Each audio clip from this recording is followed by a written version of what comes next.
India has found itself in a little bit of an awkward spot between the US and Russia. Why has India still not condemned the invasion of Ukraine? It has a legacy relationship with Russia. It's a very long-standing relationship going back to the time of the Cold War. It has a strong defense partnership. We import 60% of our defense requirements from Russia. So these are the things that have gone into the consideration of the line that India has taken. It is a balancing act, no doubt. But I think it is also something that in international relations is called exercising your strategic autonomy. And all countries do that.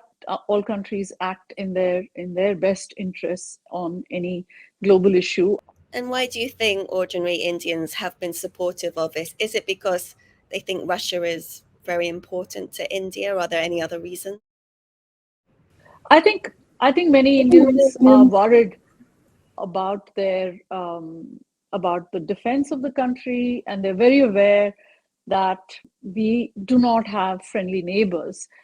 We have on the west, we have Pakistan, and the north, we have China, and we have problematic relations with both these countries. And Indians are also aware of the fact that we import a lot of defense hardware from Russia, and that this is a relationship that we cannot forgo easily. India has indeed had a lot of visitors in the last few weeks, and one of them last week was Chinese Foreign Minister Wang Yi. And actually, when he went back to China, Chinese state media painted the visit as China and India coming to some kind of agreement on Ukraine.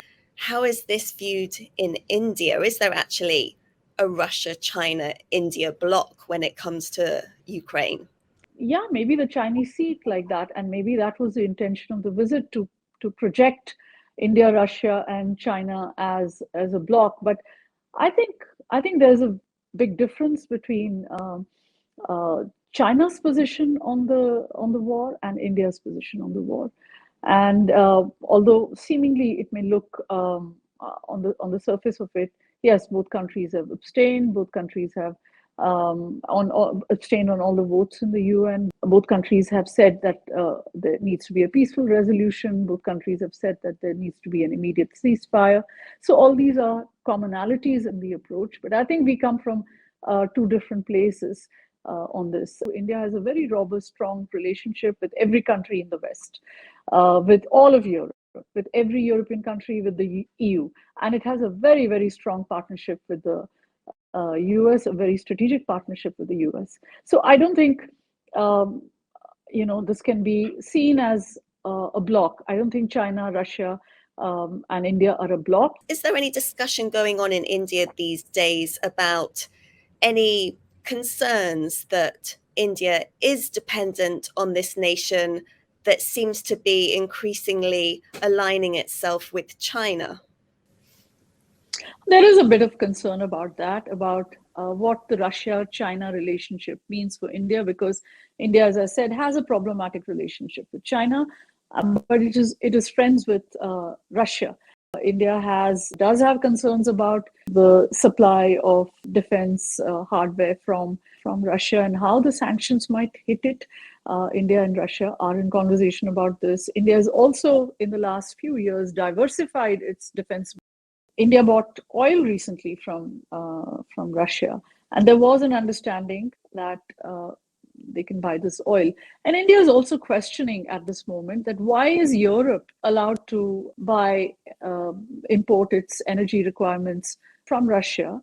Why is Europe being given that exception? And why should it not be available to India? Why is the world coming after India to raise questions about that?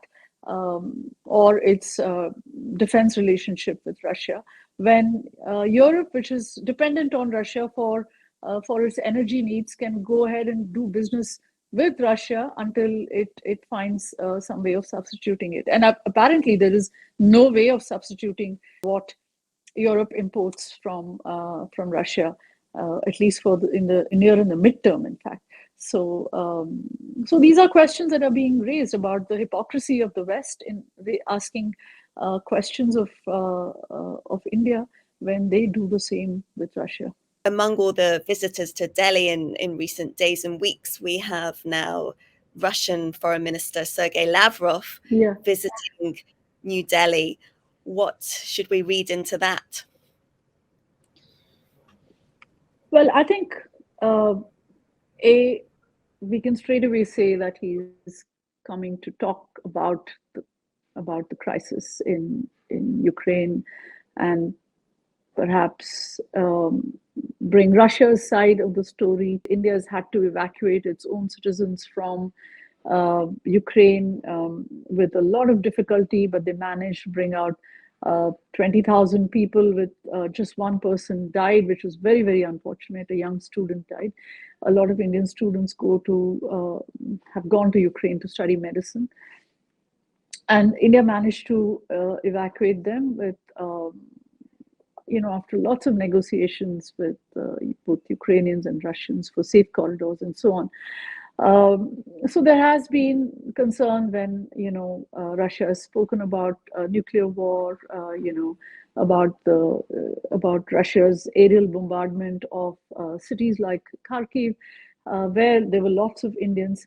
But I think there's also a sense among the decision makers that if there is no breakthrough, as it seemed earlier this week after talks in Turkey, that if that breakthrough does not lead to something more substantial, if there isn't a ceasefire soon and the war continues longer, India might start feeling the pinch of this break in supply chains around the world, and that there'll be a further oil shock, which we may feel on the ground. So India is concerned about all those things.